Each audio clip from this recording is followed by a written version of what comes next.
看长月烬明的剧本的时候，他这个人物本身的一个设定就和我曾经接触到的角色完全不同，值得让演员去2次创作，然后去发挥的一个角色，我特别的有探索欲。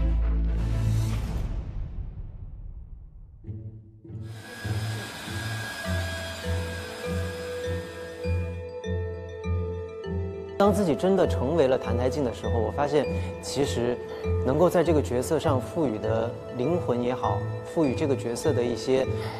自己的小魅力也好，真的是无穷无尽的，因为他这个角色的可能性就太多了，所以我就没有给自己设限，探索加突破同时进行的一个过程。澹台烬呢，它是从质子到人间帝王，互相之间状态天差地别。质子时期有质子的隐忍，真窝囊呢，连反抗都不敢，狗都会咬人。有质子的这种伪装。景芒的时期有景芒的自信，有景芒的外放，有景芒的这种势在必得。澹台烬是一个很复杂的角色，其实很难用一个词或者一句话来概括，所以这个演员又要既细腻，然后又有很好的表演的张力，所以我们就考虑罗云熙，所以他就是我们的不二人选。非常有印象的几场，叶希无到了他身边之后，然后他开始萌生出了情思，他对情感的理解的细腻的捕捉，他能通过自己的表演、微表情、各种眼神，每一丝肌肉，你都能感觉出怎么样去衔接，怎么样去变化，然后共情到我们。明夜的话就是天界的战神，守护4州3界的冥夜战神，神明的这种气质感。他这种感觉不是什么人都可以的，他的领悟，他的境界，他所有的心境上的这种超脱，其实很难演。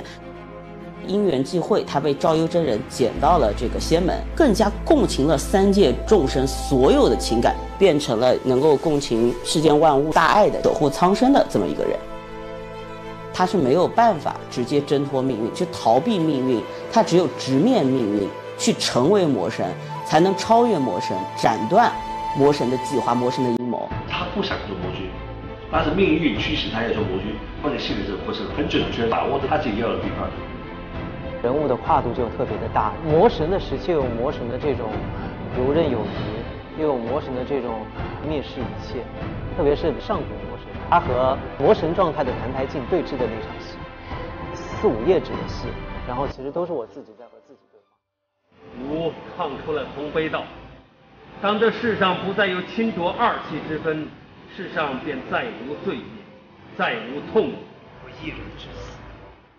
可以阻止更多的死亡。所以这一天上古魔神的戏给我的印象是非常深刻的，蛮有意义。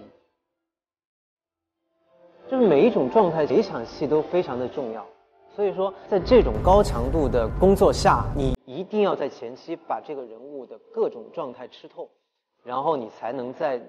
塑造这每一个不同时期的时候，能够达到每一场戏、每一个镜头都能够有准确的这种在镜头前面的呈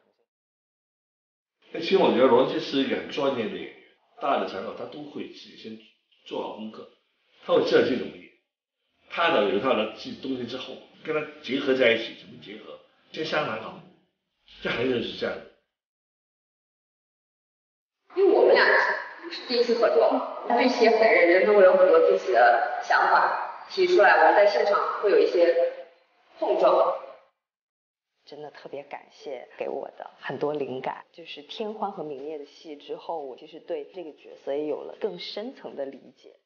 就是像哥哥一样很照顾我，到我非常紧张的戏的时候，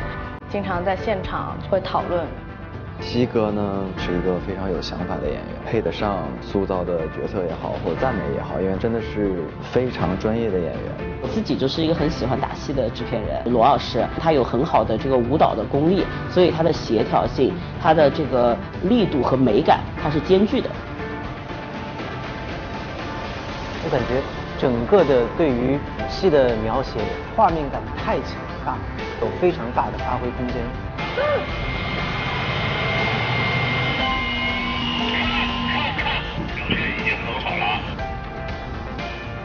罗云熙，相信大家都是有目共睹的，我必须要给他一个大拇指。是罗云熙，我在《长月烬明》当中饰演澹台烬、明夜，还有苍井空，期待《长月烬明》和大家的见面。